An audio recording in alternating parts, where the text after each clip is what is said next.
Are we ready? All right. Look at that. Now all the technology is working. Okay. And this is from Advaita, and these are the different topics that we're going to be looking at tonight. Advaita Acarya is the cause of creation, the teacher of bhakti, and we're going to be looking at particularly 4 of his followers. So first we're going to meditate on Advaita Acarya as the cause of the creation. So in Adi 6:7 it says that Mahavishnu performs all the functions for the creation of the universes, and Advaita Acarya is his direct incarnation. So of course in modern society there's the concept that there is no creator, right? Everything is just chance. God is now chance. Chance is God. Chance and mutations. But we see that this world is far too complex to have come about without a creator. So one of the main arguments in favor of a creator is the complexity, and not only the complexity, but the interdependent complexity. So one being that can't exist without another.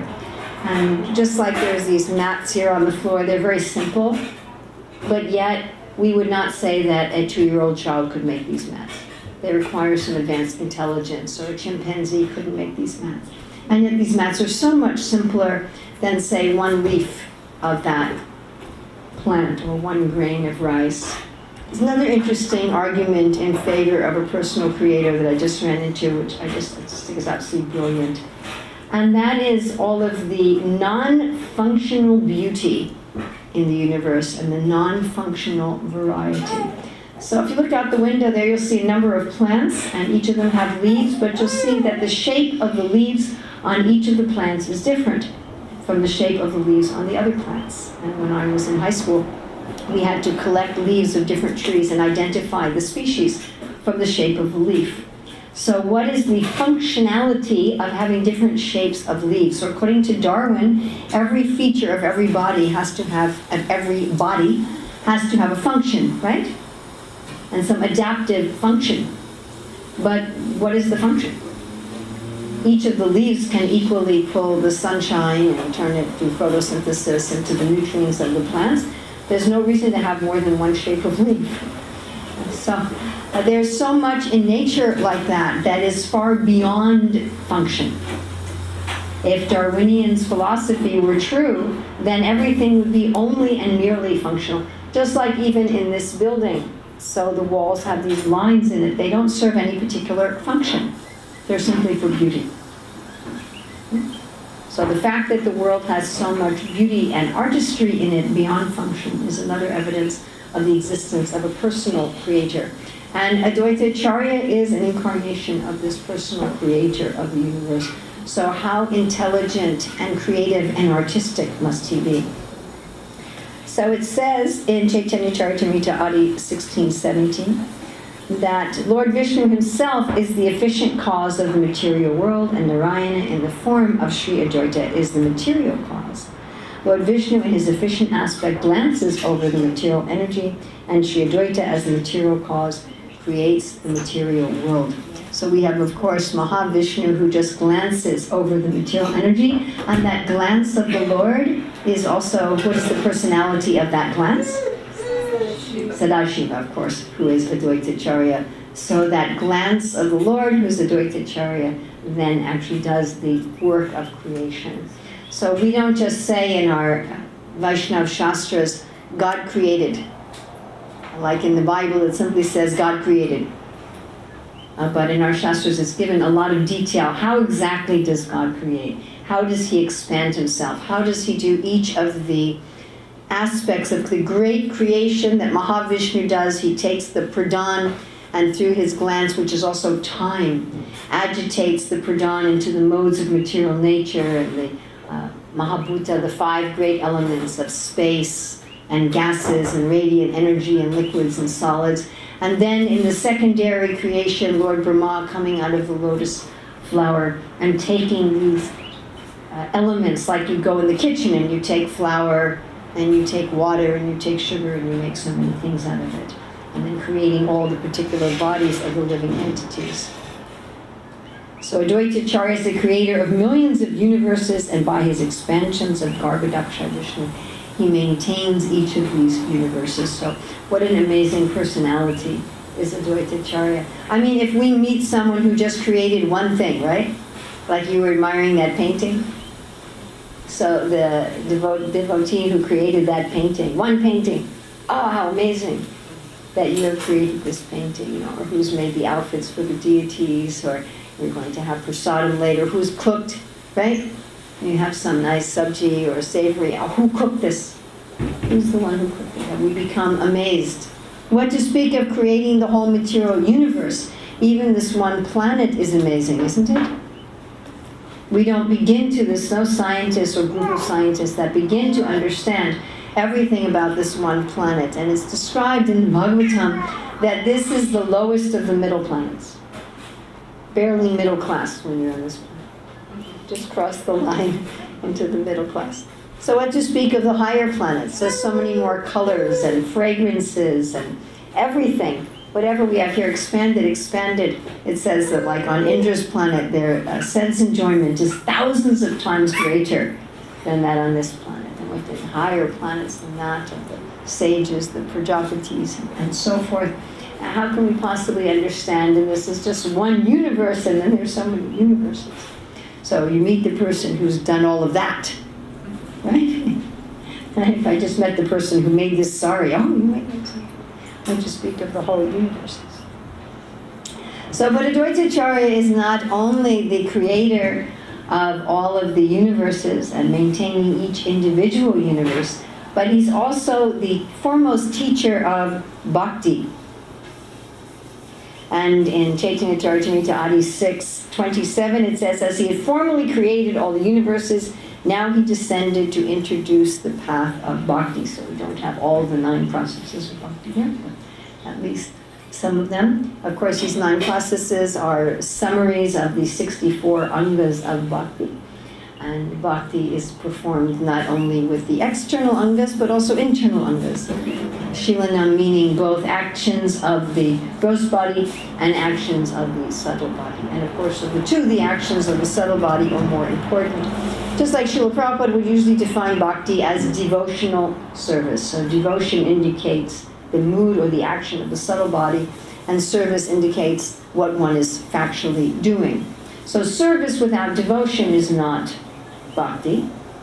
And just like you can clean your own home and you can hire someone to clean your home. So if you just call some maid service, right? I'm sure in Hilo you can look up in the yellow pages and you call some maid service and they'll come and clean your home. But they don't have any devotion, you understand? They may take some pride in their work. Oh, I've created such a clean home, but they don't really care about you. How do you know that? If you didn't pay them, they wouldn't come anymore. They're coming because you're paying them. So that's service without devotion. The house may get as clean, or maybe even cleaner, if you hire someone. But there's no devotion. And just devotion without service is also not very meaningful. So I like to give this example. I had a very good friend, she's still my friend, who always said, Urmila, anything you need, you just call me and I'll help you out. And so one time I called her, I said, I have a doctor's appointment in an hour and my car just broke down, could you please give me a ride? And she said, oh, today's my day off, I really don't want to do anything. So, you know, devotion without action is not, it doesn't mean anything. Right? There's no meaning to that. So action without devotion is not bhakti, and emotion without action is also not bhakti. So devotional service. So the path of bhakti is on both of these levels. And of course, our Advaita Acharya specifically taught the path of bhakti by bringing Sri Chaitanya Mahaprabhu to the earth. And he did this by worshipping the Shalagram Shila with Ganga Jal and with Tulsi leaves. So the Lord is satisfied very easily. Pacham Pushpam Plam Twayam Yome Bhakti Prachiti Tanaham Bhakti Paritam Ashrami Paritatu. So generally, to satisfy someone in this world, it's not very easy. I don't think most husbands could satisfy their wives just with a glass of water. Okay? My dear, I brought you a glass of water, now you should be happy. But you didn't fix the doors falling off its hinges, and the bathroom sink is leaking, and we haven't spent any time together for the last, 2 days. And this was with a glass of water. So, but Krishna is very satisfied just with something very small, even a leaf, and particularly a tulsi leaf, and particularly the water of the Ganges. But he's satisfied with any water. What does it say? Even well water, if it's bathed, the Shalagram Shila is very holy. So, what Krishna wants is the affection. I remember Gopalin Prabhu, you told us how one of your sons, when he was little, gave you a stick, right? And how you understood this principle that even an ordinary stick, it had no use, right? Was it a useful stick? Not that I know of. Not even, it was just a stick. But because it was given by your child with affection, therefore it had value, right? So that's the value. It's not that Krishna is very impressed, on most altars, most devotees' altars, they have these little cups of water, right? You've seen it, most altars. And in some altars, they're very little cups. I remember visiting someone's house where the cups were so little that literally only one drop of water, if you had like a little eyedropper, you put in one drop of water into this cup and that would be all it would hold. So it's not that Krishna is very impressed by that. Even if your wife would be satisfied by a cup of water, it'd probably have to be a little larger cup. And Krishna is supplying all of the water. He's supplying the whole Pacific Ocean. You can say, well, that's salt water, but then we have the Great Lakes and so many things. But he's impressed by the love. He's impressed by the affection. So this is the path that Advaita Acharya taught specifically by calling Lord Chaitanya through worshipping the Shalagram Shila with Ganges water. And hearing Advaita's prayer, Mahaprabhu replied, "My dear Acharya, I am very pleased by your prayers. Now you can ask any benediction you want from me." So this is the reciprocation between the Lord and his devotees. When Nrsingadev asked Prahlad Maharaj, "What benediction do you want?" And Prahlad said, "I don't want any." And Lord Nrsingadev said, "But it's my pastime to give benediction. I like to give benediction." We're like that too. Don't you like giving things to people? Right? So Krishna likes, and Lord Chaitanya said, "Okay, I'm pleased. You prayed for me, you called me. What would you like?" So what did Advaita Acharya ask for? Anybody know what he asked for? He wanted him to come. Well, he's already come now. This is in Majjhis 6:167. What did he ask for? But yes, he wanted him to come first, and he did that. And then what did he ask for? Wanted to preach. He wanted him to preach. He said, "My only request is that you distribute love of Krishna even to women, laborers, and the ignorant fools." So, to everybody, not just to the big male scholars. Ordinary laborers, ordinary workers. We don't usually think of those people as becoming enlightened, right? An ignorant fool. So you give everybody, and not just enlightenment, but beyond enlightenment, to love of God. And not just love of God, love of Krishna. So what was interesting is the relationship between Sri Chaitanya Mahaprabhu and Advaita Acharya. Because Lord Chaitanya thought, Advaita Acharya is a disciple of Madhavendra Puri, and therefore Lord Chaitanya would offer his respects to Advaita Acharya. He would bow down at the lotus feet of Advaita Acharya and offer reverential prayers to Advaita Acharya. But Advaita Acharya's mood was very different. Right? Advaita Acharya thought of Lord Chaitanya as his master. And he thought of himself as a servant. And he loses himself in that conception of joy. And he teaches everyone, you are a servant of Lord Chaitanya. You are a servant. So this is the mood of bhakti.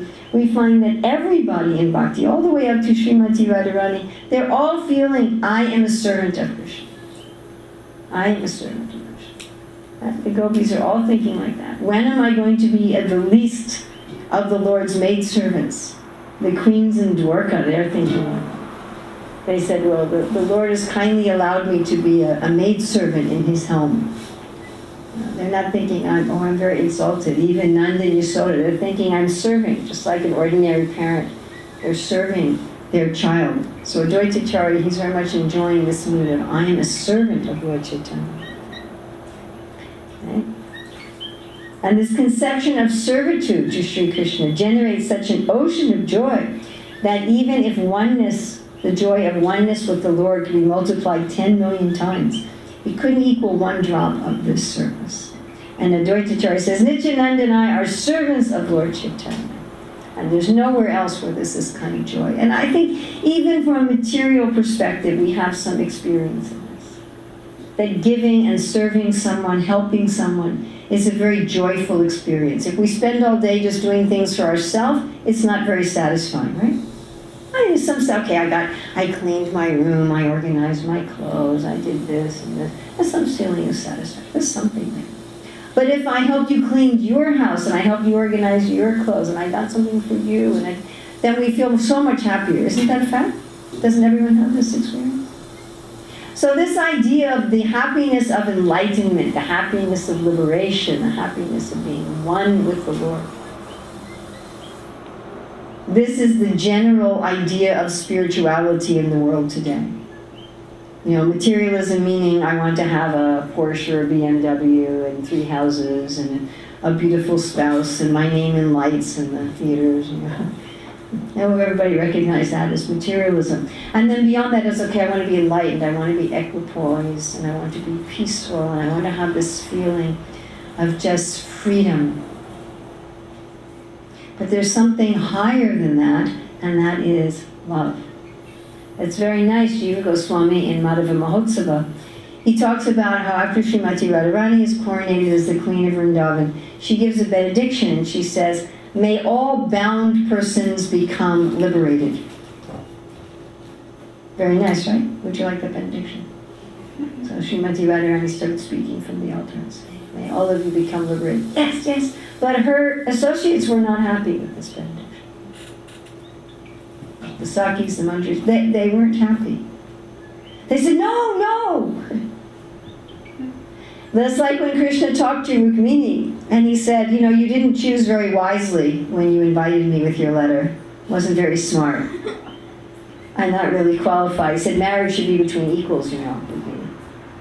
And I'm not your equal. You should find somebody else. You're free to go now. Did she like that? Did she say, oh, now I'm free? Right? Even in an ordinary material relationship, right? If your spouse would come to you and say, okay, you're free now, would that be very pleasing? No? The bonds of love and the bonds of service in love is more pleasing than the so-called happiness of liberation. Now, of course, when love is there with Krishna and Krishna's devotees, that is free. In this world, our love is binding in a not pleasant way. There's aspects of force in our so-called love in this world. But in spiritual love, in real bhakti, everything is on the platform of freedom. Everything is being done voluntarily. Now, to some extent, that's even true here. But there it's true entirely. So liberation is included. But nobody would pick the happiness of liberation over the happiness of serving Krishna. And saying this, I want to be a servant of Lord Chaitanya, Advaita Prabhu dances and loudly sings. And the source of this sentiment of servitude is indeed Lord Balaram. This is from Adi 6, 86 to 88. And all the plenary expansions who follow him like Advaita Acharya, they share in this same ecstasy, that I am a servant.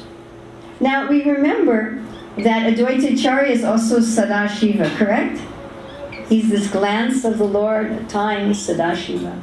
Now Lord Shiva is in charge of what aspect of the material world? Ignorance. Ignorance, and particularly the false ego. What is the false ego? What's false ego? Identification with the body. Identification with the body. And what else? Mind intelligence. Yes? I'm the doer. I'm the doer. Arrogance. Arrogance. I did this. Okay, everybody, I created this PowerPoint presentation. And look, see how wonderful it is? I am great. See how clever I am? That's false ego. It's all about me. I'm the center, I'm the doer, I'm important, I'm intelligent, I'm creative, right? Me, and me. Even when I'm serving Krishna, see how nicely I'm serving Krishna? I'm serving Krishna better than any of you. So this is the false ego. And Lord Shiva is the master of this false ego. You could say he's the personification of this false ego. His wife is the material energy and the master of the material energy. But as Advaita Acarya Sadashiva is saying, and who would better know how to conquer the false ego than Advaita Acarya? He's the master of the false ego. And he says this is the way you conquer it. So we can say this together. This is Mui, not Muni, because of Bengali. So Chaitanyara Dasa Muni, Chaitanyara Dasa. Chaitanyara Dasa Muni, Tanyara Dasyara Dasha. I am the servant of Lord Chaitanya, I am the servant of Lord Chaitanya, I am the servant of Lord Chaitanya, and the servant of his servants. Anytime there's a community of Vaishnavas where this sort of mentality is at the forefront, it's a wonderful place to be. Anytime you go to any community of Vaishnavas where everyone is meditating, Chaitanya Dasa Muni, Chaitanya Dasa, Chaitanya Dasa Muni, Tanyara Dasyara Dasha. Then everybody serves everybody else. Now, by the way, if everybody serves everybody else, does everybody get served? Yes. Do you have to worry about getting served if everybody's serving everybody else? No, you don't even have to think about it. And therefore, those who are in this mentality, they don't have to think about themselves anymore. They don't have to think, well, did someone make a plate for me? Is someone going to give me a place to sit? Am I going to get this? Because it's naturally taken care of when everyone has this mood of service. And this mood of service to the Lord and to the Lord's devotees is the essence of the spiritual world. It is the essence of a Vaishnava community. And it is the essence of happiness. Now, if it's done grudgingly, I'm supposed to be a servant, but actually I'd really rather be going to the movies, then that doesn't work very well. My guru told me I had to do this service, but I don't really want to. So, that's what's motive nature. Actually, passion. It's not passion. Doing things under obligation, regretting it later. But enjoying that service, relishing that service.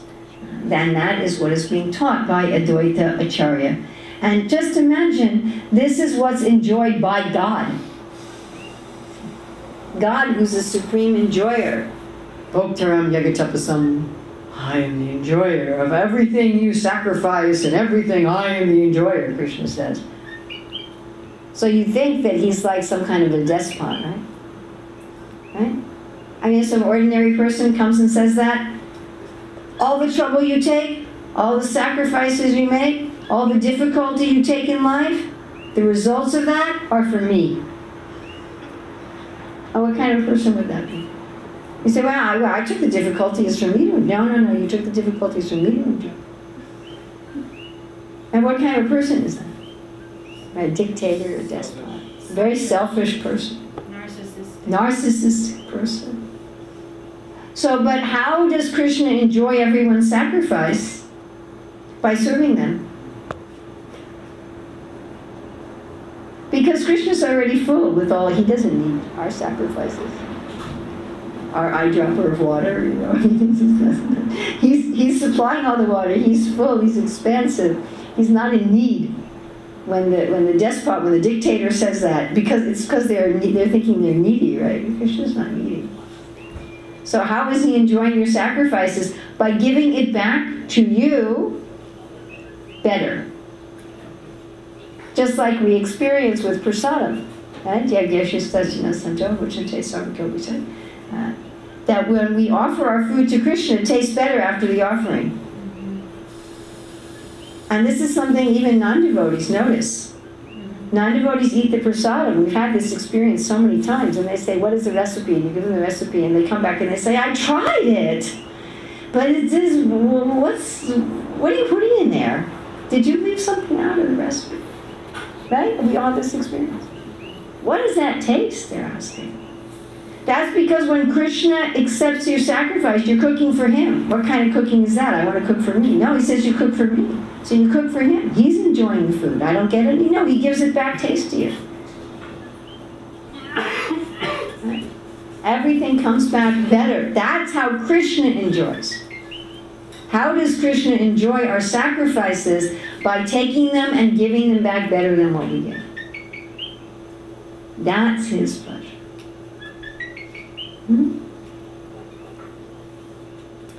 So that's how Krishna enjoys, also by serving the devotees. Krishna doesn't just ask us to serve the devotees, but Krishna is enjoying serving the devotees. Okay.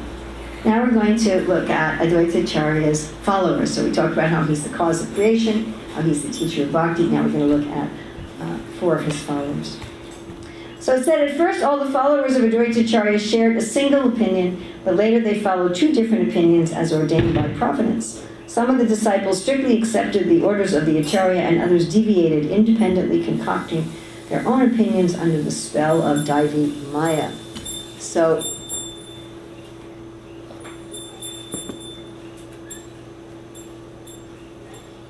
being a follower is not just something official.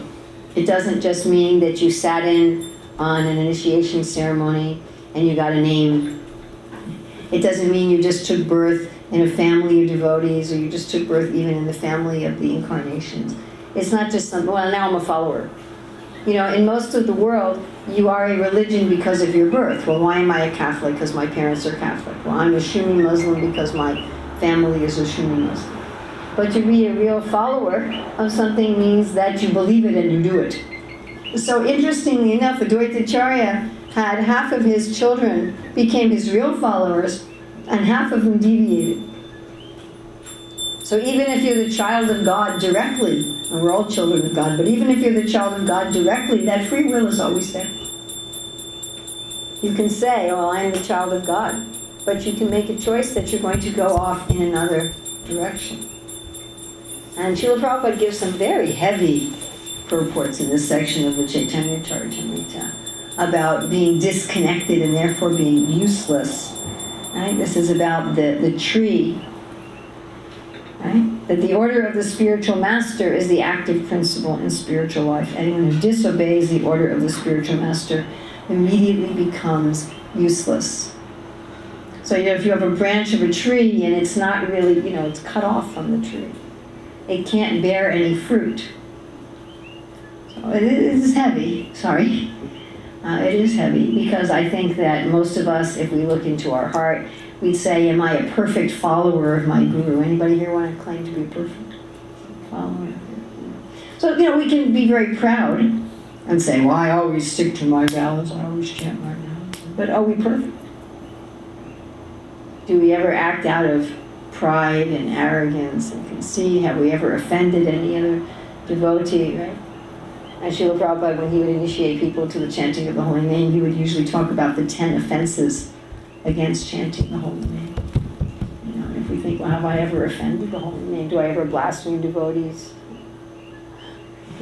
Do I ever think, well, I'm a devotee, I can do this nonsense and get away with it, Krishna will excuse me? Do we ever maintain our attachment to material things even though we know that they're wrong? So many things. Do we think, oh, I don't know if the chanting is really that great? I mean, I don't know. So they're just exaggerating for, dramatic effect. So if we've ever gone through these things, then we're not really following the orders of Guru. Do we follow the orders of Guru to teach Krishna consciousness to others, or are we just thinking about our own spiritual life? So of course it's not an on-off switch. It's not either we're just useless and disconnected, or we're fully there. We may be kind of a weak and sickly branch that's partially connected. Like we have some rose bushes at the house, so it's interesting. A number of them are producing roses, but they also have fungus growing on them. So the roses don't last very long. It kind of produces this rose and then very quickly wilts. But if we want to be fully connected, then we have to, as far as possible, we have to more and more imbibe the orders of the spiritual master. But just some official connection is not sufficient. Okay, so we're going to look at Achyutananda, who's one of the sons of Advaita Acarya. And this very wonderful conversation took place between Achyutananda and Advaita Acarya, where Achyutananda asked, he said, is Keshava Bharati the spiritual master of Chaitanya Mahaprabhu? And Advaita Acarya said, well, yes, he is. So is that the right answer? Partly. Right. But it is the right answer, yes. Nothing wrong with that answer. But Achyutananda was very disturbed. He said, how can you say Keshava Bharati is the spiritual master of Lord Chaitanya? Lord Chaitanya is Jagat Guru. He's the spiritual master of all the worlds. How can anyone else be his spiritual master? And Advaita Acarya was very pleased to hear his son speak like this. I think his son was quite young at the time. He was very, very happy. Oh, he's understanding something higher. Of course, it's difficult to talk about higher in this context, isn't it? Just like I many times asked the question, what's a higher principle? That Krishna is the father of everyone, including Nanda Maharaj, or that Nanda Maharaj is the father of Krishna? What's the higher principle? You can't answer that question, can you? You're saying what's higher, rasa or tattva? And you can make an argument either way. It depends on how you're looking at it, isn't it? Because you can say that ultimately rasa is the highest tattva. Because rasa gives the greatest pleasure to the Lord. It is therefore the highest truth. We could say that, yes? At the same time, we could say, well, wait a minute, Aham Bija Pradapita, the father of everybody. Krishna doesn't have any mother or father. We had a big problem happen in Vrindavan when Uddhava visited Vrindavan, ostensibly to console the residents of Vrindavan. So he was meeting with Nanda and Yasoda first. Now he comes and he's greeted by, of course, the king and queen of Vrindavan, Nanda and Yasoda. And Uddhava's trying to console them philosophically. We often do this when devotees are in distress, try to console them philosophically, don't we? Mm-hmm. Isn't that a very common habit among devotees? You know. My child just died, Don't worry.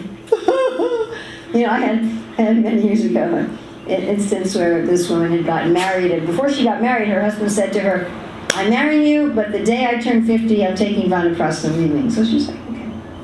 He says, is that all right? She says, sure.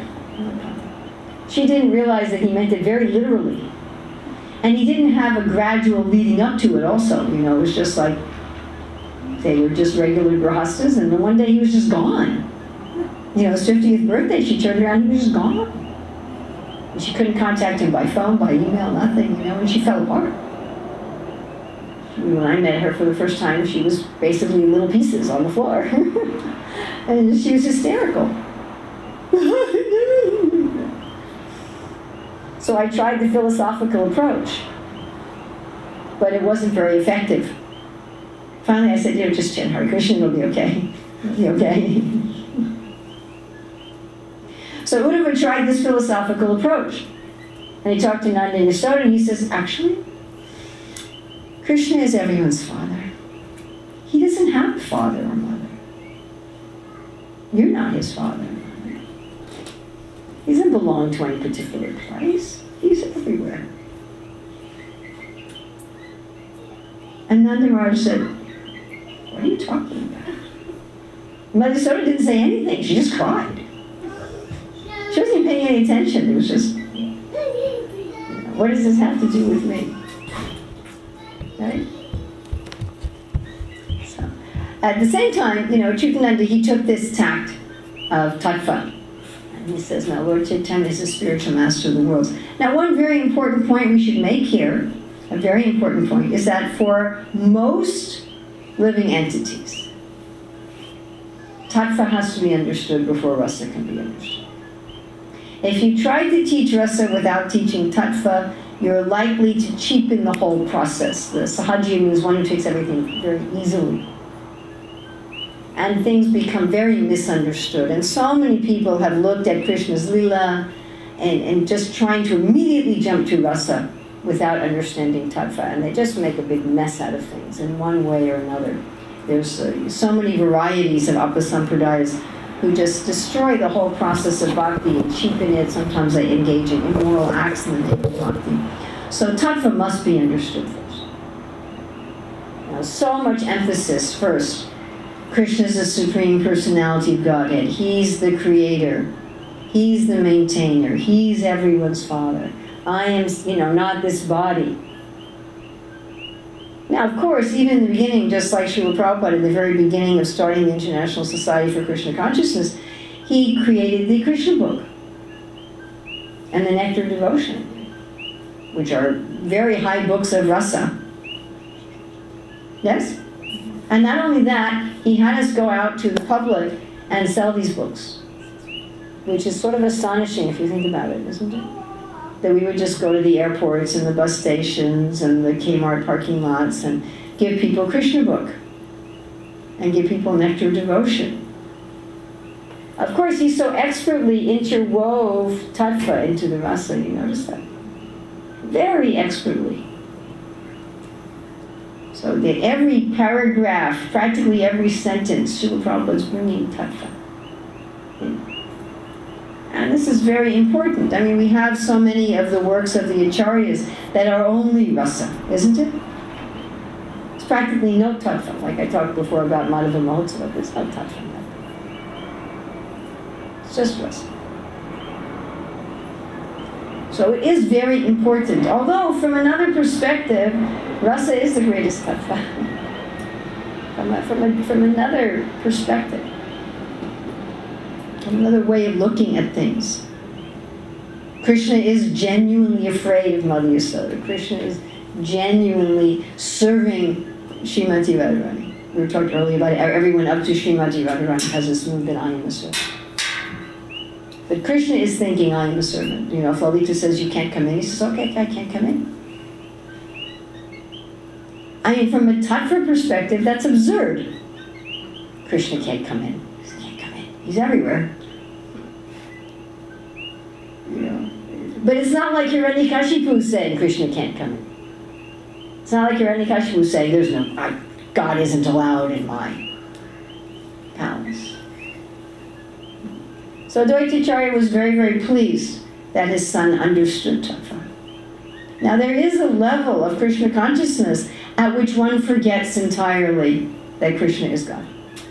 Or almost entirely. I mean, we have even the gopis looking for Krishna. They said, we know you're not really the son of Mother Yasoda. We know you're really the indwelling super soul. So even the gopis will speak like this.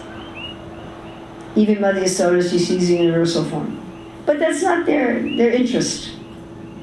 That's not their focus. Like I'm sure that President Obama's wife, she knows he's the president. It's not like she's an idiot. But I'm sure when they're together, just the two of them, it's not a state dinner, that she doesn't say, Mr. President. I'm sure sometimes she gives him a hard time. Hey, Obama, why'd you leave your dirty socks on the floor? How dare you talk to me, I'm the president.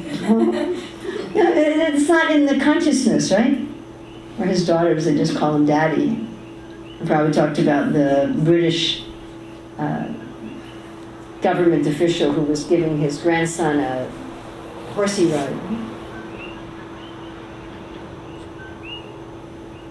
And then there's Krishna Mishra, where Krishna Das Kaviraj says in Adi 12:18 that Lord Chaitanya always sat in his heart. So of course, the Lord is in everyone's heart. But most of us in this world are not conscious of that. We don't feel that Krishna is in our heart. It's just a theoretical idea. Oh yes, God's in my heart. But this son of Advaita Acharya, he always had this awareness that God is with me. Lord Chaitanya is with me. He's my constant companion. And then there's the son of Advaita Acharya, Sri Gopal. And when Lord Chaitanya and his associates were cleaning the Gundicha temple, Gopal danced in front of the Lord with great happiness. The cleaning of the temple is such a wonderful pastime, how they clean the temple thoroughly twice. This, of course, is symbolic of the process of anartha nivritti, that the first anartha is to be cleared out of the gross anarthas.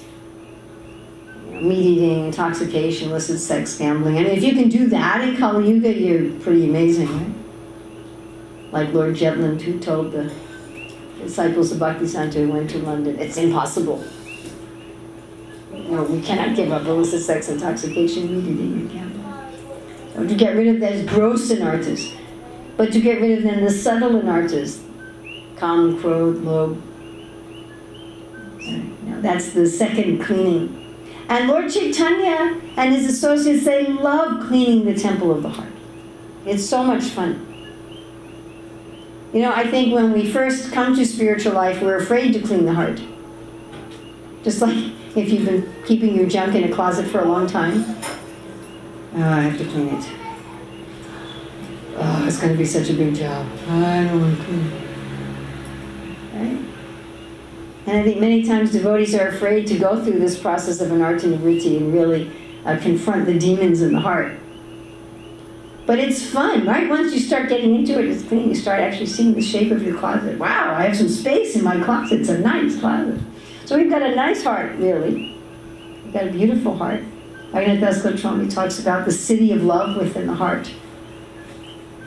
That painting we saw at the beginning, that's the Sadhu Prema, feminine, not Prema, but Prema. The ladies of love who enter into the city of the heart after it's cleaned of even the subtle anarthas. So the devotees were having so much fun. We shouldn't hesitate to invite the Lord in our heart.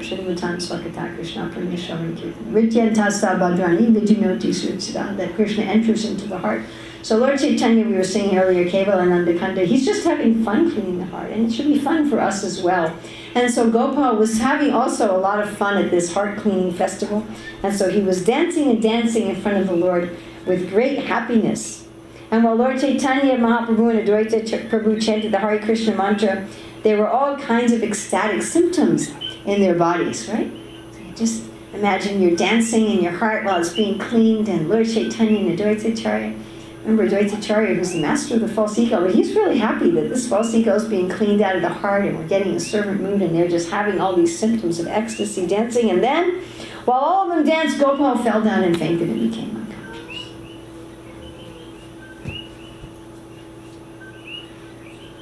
So Advaita Acharya became very unhappy, and he took his son on his lap and he began to chant the Nrsimha mantra for protection. So it's very interesting that Advaita Acharya, who is the Supreme Lord, that he's chanting a mantra for Nrsimhadev.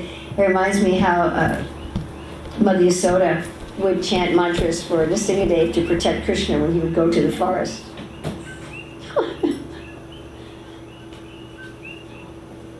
Don't pay any attention to what's going on.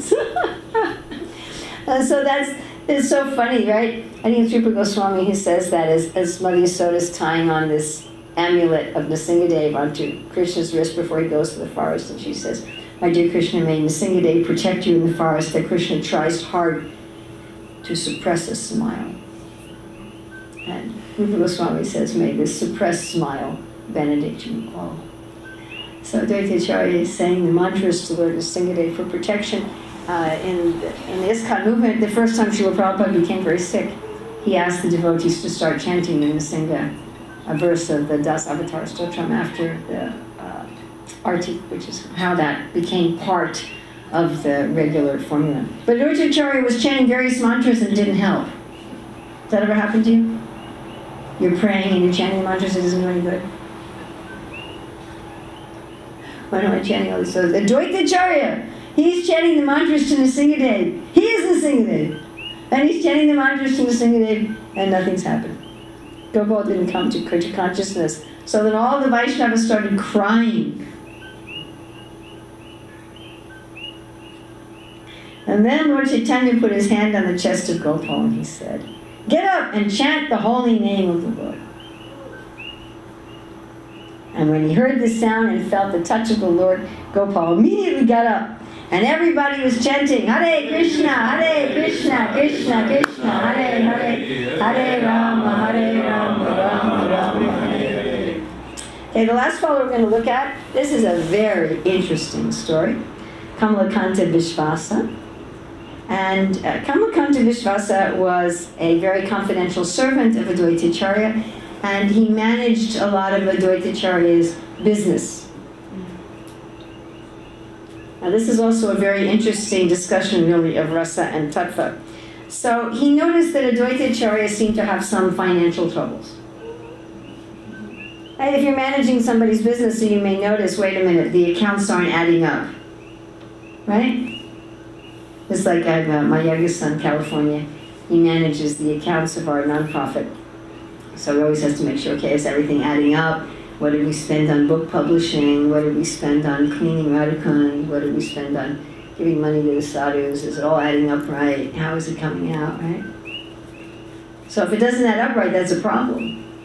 Now, it's especially a problem if you owe more money than you have. I was a temple treasurer in 2 temples, and I was trained, it's got to come out to the penny. And if it doesn't come out to the penny, you've got to look at it again and again and again. So Kamalakanta Vishwas noticed things were not adding up. And so he sent a note to King Prataparudra. And what did this note say?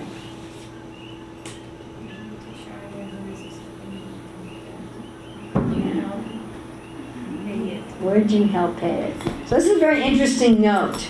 Advaita Acharya, who's the Supreme Lord, has a debt. Would you help pay it? What's wrong with this note?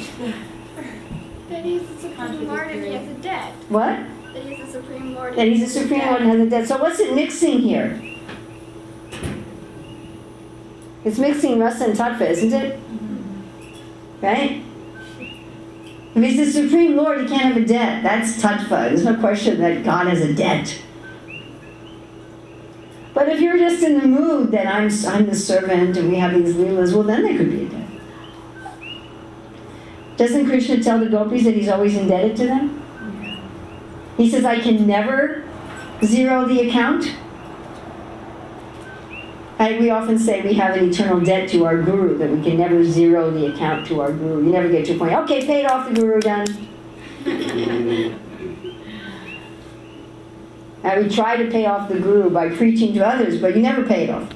So Krishna says to the gopis, he says, I can never pay you back. Not parayam, I can't pay you back. You know why Krishna said that? That he couldn't pay the gopis back?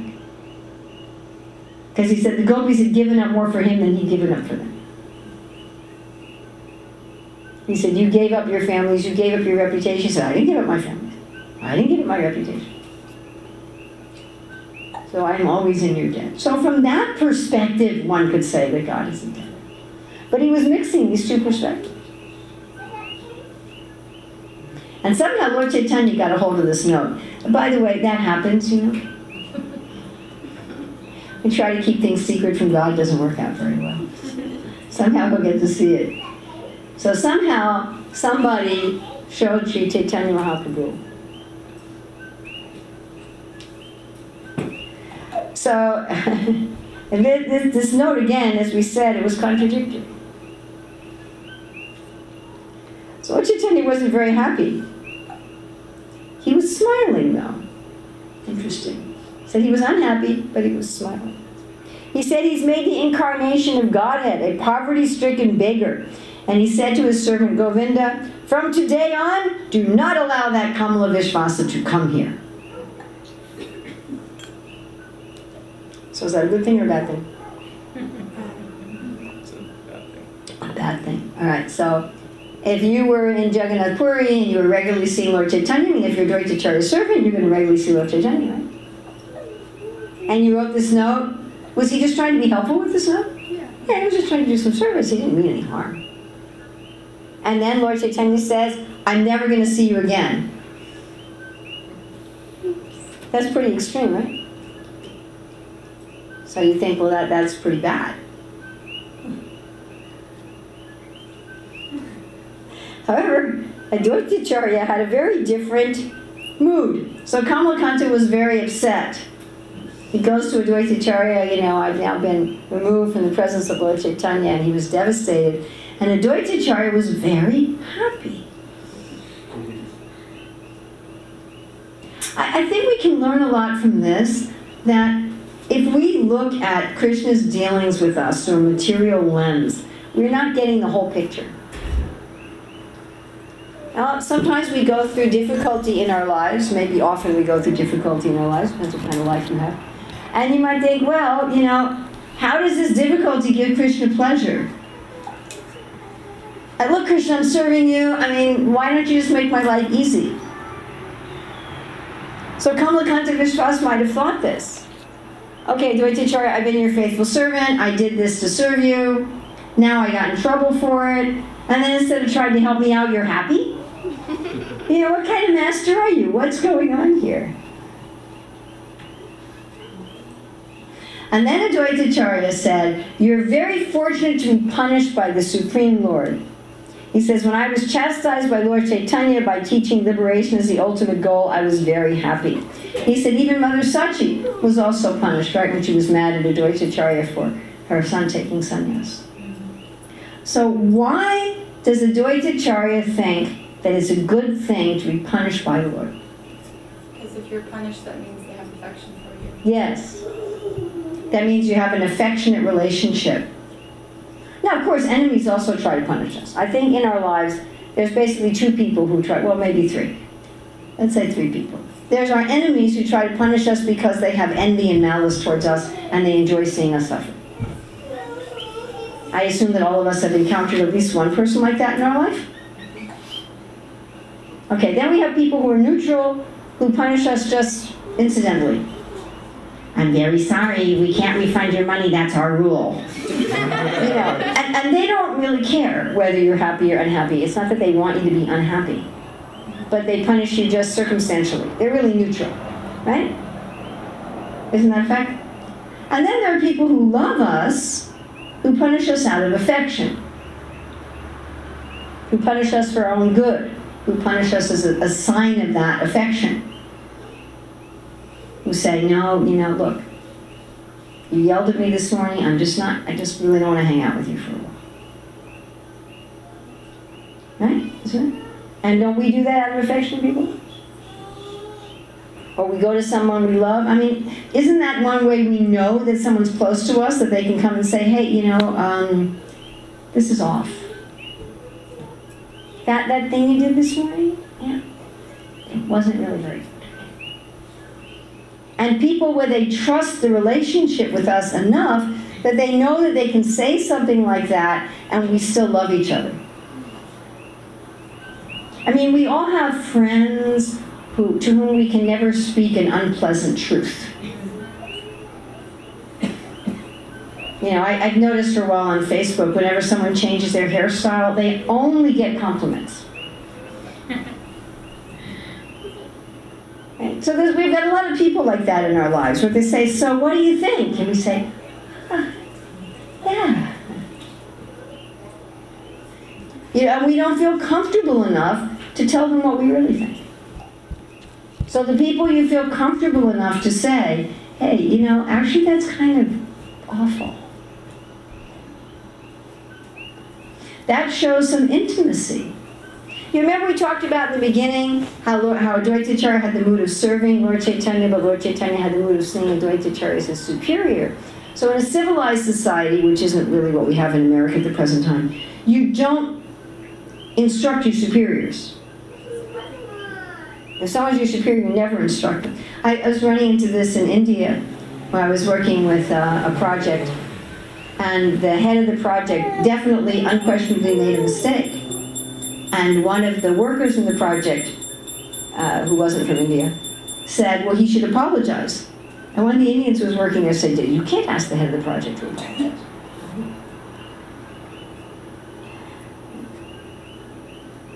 So Advaita Acharya then went to Lord Chaitanya, and he said, this favor you've shown, Kamalakanta Vishwas, is so great that even to me you've never shown such a favor. What offense have I committed? What an upside-down way of thinking. He's saying, you just banned him from your association, and you've never showed me such a favor to ban me from your association. He said, I must have offended you. Right? And then Lord Chaitanya laughed and laughed and laughed. And he said, okay, Govinda, go get Kamalakanta Vishwas and bring him back. And then Advaita said, now why have you called him back? He said, now you cheated me two ways. First, you're more intimate with him to chastise him, and then you were intimate with him to bring him back. And Lord Chaitanya was very satisfied. But then Lord Chaitanya instructed Kamalakanta Vishwas, And he said, why are you trying to damage Advaita Acharya's religious principles? Now this is very important and also a little heavy. He says, if a spiritual master accepts money or grains from materialists, his mind becomes polluted. So this is not very politically correct in the modern Vaishnava society. But if we eat grains cooked by non-devotees, we pollute our mind. And if we make ourselves the slaves to materialistic people where they can control us monetarily, then we also pollute our mind. And especially if we are a teacher of bhakti, we should not come under the control of materialistic people, either through money or goods. And then Lord Chaitanya says, when our mind is polluted, then remembrance of Krishna will be very difficult. And if we can't remember Krishna, our whole life is useless. So this is the essence of bhakti, is to remember Krishna.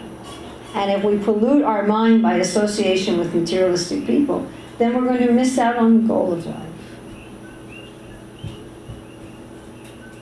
He says, thus one becomes unpopular in the eyes of the people in general, for this damages his religiosity and fame. A Vaishnava, especially one who acts as a spiritual master, must not act in such a way. One should always be conscious of this fact. So if we are going to be, we can say, well, I'm not a spiritual master, but if we're teaching bhakti at all, if we're trying to represent bhakti, then we need to keep our mind very pure and have Krishna in there, and not pollute ourselves with association with materialists. So just to go through what we talked about today. Talked about how Advaita Acharya is the cause of creation. He teaches bhakti because he called for the Lord, and he teaches bhakti by being in the mood of a servant. And we looked at some of Advaita Acharya's chief followers, Achyutananda, and Krishnamurti, and Sri Gopal, and Kamalakanta Vishwas. So I hope you all enjoyed this presentation about Advaita Acharya. Thank you very much. We're going to start the arti. We have time for, can we just start arti now? What time is it? It's 7:15. It's up to Lalita. She's right there. Should we just have arti now? I'm going to have arti. Or should we have questions? What would you prefer? She says it's up to Maybe you. like 2 questions. Just questions that have short answers. Anybody have any questions? At all? Yes, sir. Maybe this has a short answer. Why does Advaita Acharya have a beard? Why does Advaita Acharya have a beard? That is a long and difficult question. That does not have a very fast answer. As a member of the Shastric Advisory Council, I worked on a paper on this topic, which you can go online and read it. There's controversy. Sometimes it says that he never has a beard, other times it says that he does have a beard. Certainly, if he displays a beard, it's for the sake of pastimes, as he is appearing in the Lila as an elderly person. Just like everyone in the spiritual world is eternally young, but it's described that Nanda Maharaj has a beard and a little bit of a belly and a few white hairs in his beard, but that's his pastimes.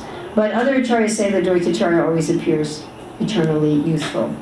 So there's different views of the different acharyas, and I know some people who get really hot under the collar on this topic. And I had one person sending me message after message after message after message after message on this topic. Finally, I simply stopped replying to him. Yes? You mentioned that some of Advaita Acharya's sons were his disciples.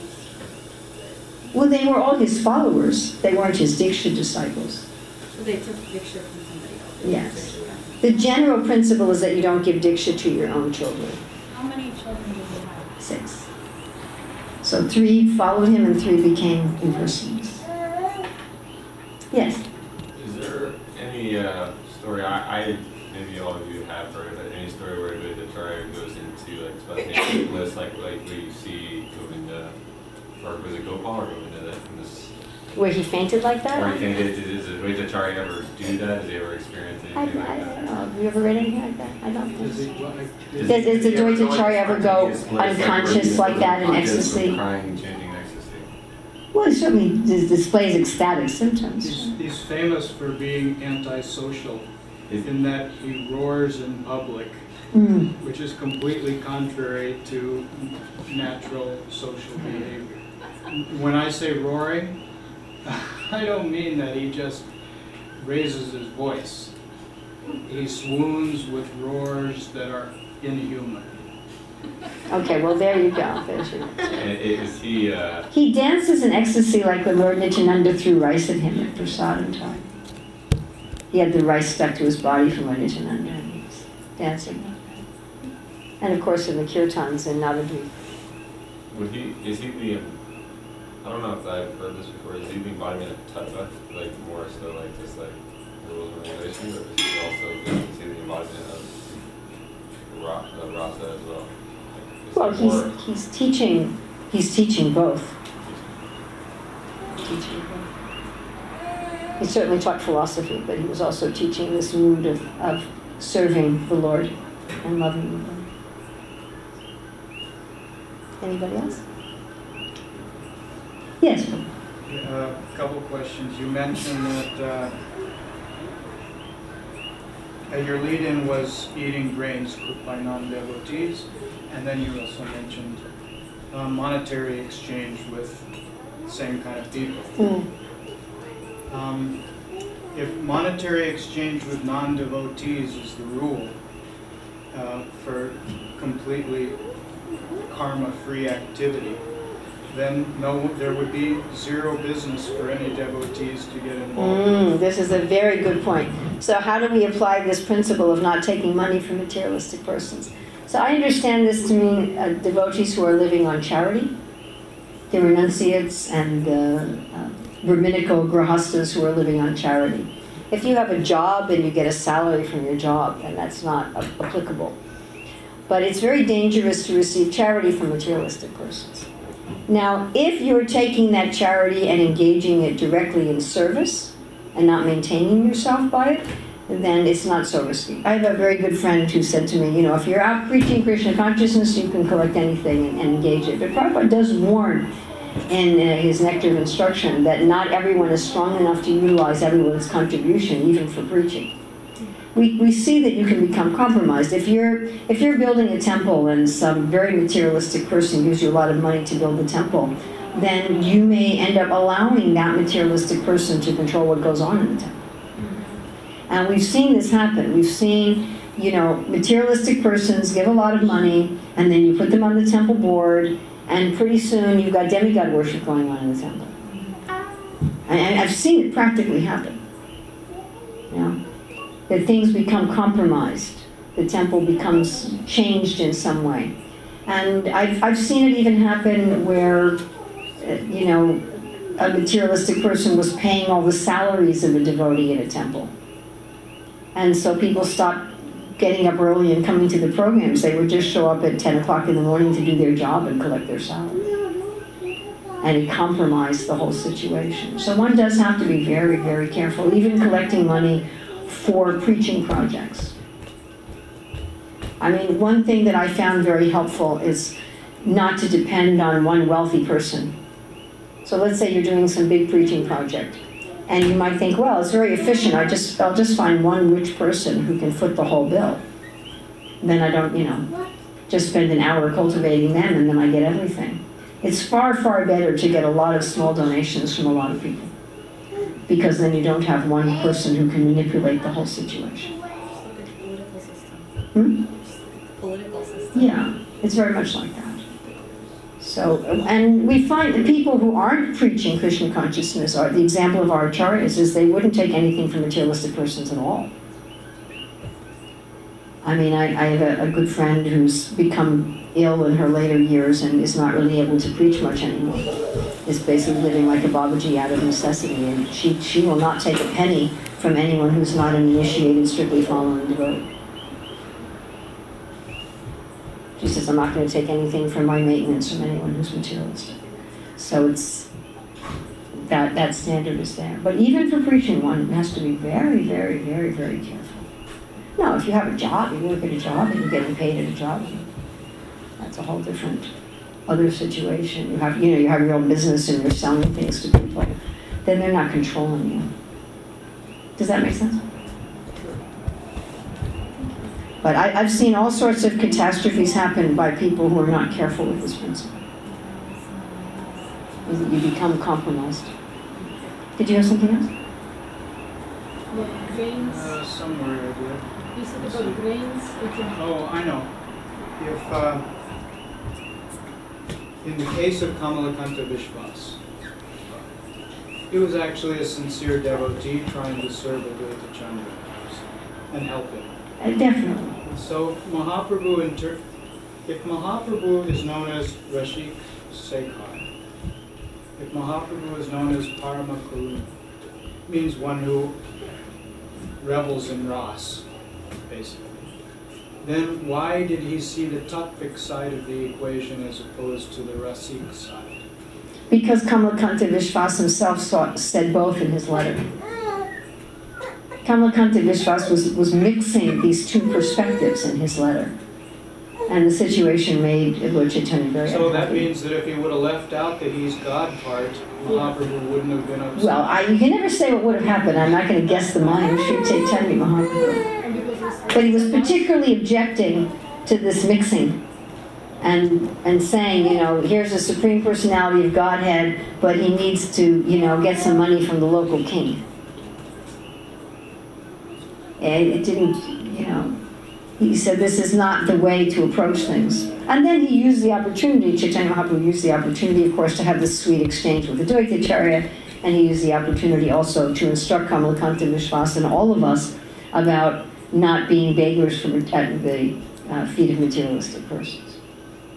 So Mahaprabhu avoided anything from Prataparudra, Yes. and he's suggesting that Advaita do the same thing, basically. Yes. Yet, Rup, Raghunath, and many others were glad to accept money from Man Singh and other leaders in Muslim dynasties, and because they had some connection with Hindus, but still, their money flowed freely to the Vrindavan Goswamis. Yes, it did. So both of those examples are there. Here again, though, you see this was about a personal debt. So when the Goswamis were getting that money, they were getting it to build temples. So I see this as very much a distinction, that you can collect funds and help from anybody to engage in Krishna service. But one should be very, very careful about taking help or becoming dependent on materialistic persons for one's own personal maintenance and charity. But even for preaching, one should be careful. You know, if you're as powerful as Rupa Goswami, then okay, that's something else. But we find Raghunath Das Goswami, he didn't want to keep taking, after 2 years, he stopped taking his father's money even to feed Lord Chaitanya. For years, I couldn't understand that. So this didn't compute. You know, if my dad was sending me money to feed Lord Chaitanya personally, I would keep taking it. Wouldn't you? You know, if Lord Chaitanya is personally coming to your house to eat because your father's sending some money, I mean, would you refuse? But he was thinking like that. This is compromising me. That in order to do my service, I'm dependent on these people who are materialistic. And then I ended up in a temple where I saw in action how it was compromising people. I ended up seeing it personally. And then it was like, oh. You start getting the wrong master. Instead of serving your guru and instead of serving Krishna, you start serving this jiva because they're rich. You start making decisions as to what's going to please your rich sponsor. And you're not willing to go to your rich sponsor and say, excuse me, but we don't do that here. Because you don't want to risk them coming and saying, well, then I'm not going to give you any more money. So you become compromised even in preaching. And I've just seen this happen in a number of places. I mean, just a very, very, very gross example was a devotee who was doing a lot of prasadam distribution, and he thought he would expand the prasadam distribution by making a shelter for homeless people. And that he could just expand the preaching in general, but he didn't have the money to make a shelter for homeless people. So he was offered money from the government, but in America, the government will not fund religious endeavors. I mean, they will in the UK and Australia and New Zealand, but not here. So the government officials said, we can fully fund your effort, but you can't have it be Hare Krishna. They said you can't forbid people from smoking on the property. You can't forbid people from eating meat on the property. And he decided that he would take the money. And so not only did the whole project become compromised, but his personal sadhana just went down the drain. So better to do a simple program, you know, in a shack. And, you know what I'm saying? Better to have a run-down shed and sit under a tree and have a simple program that's pure, rather than have some big grandiose program where you've compromised all your principles for the sake of money. But if you're a great acharya and you're not going to compromise, then there's no problem. Is that okay? Yes. Thank you very much. Advaita Acarya ki jai.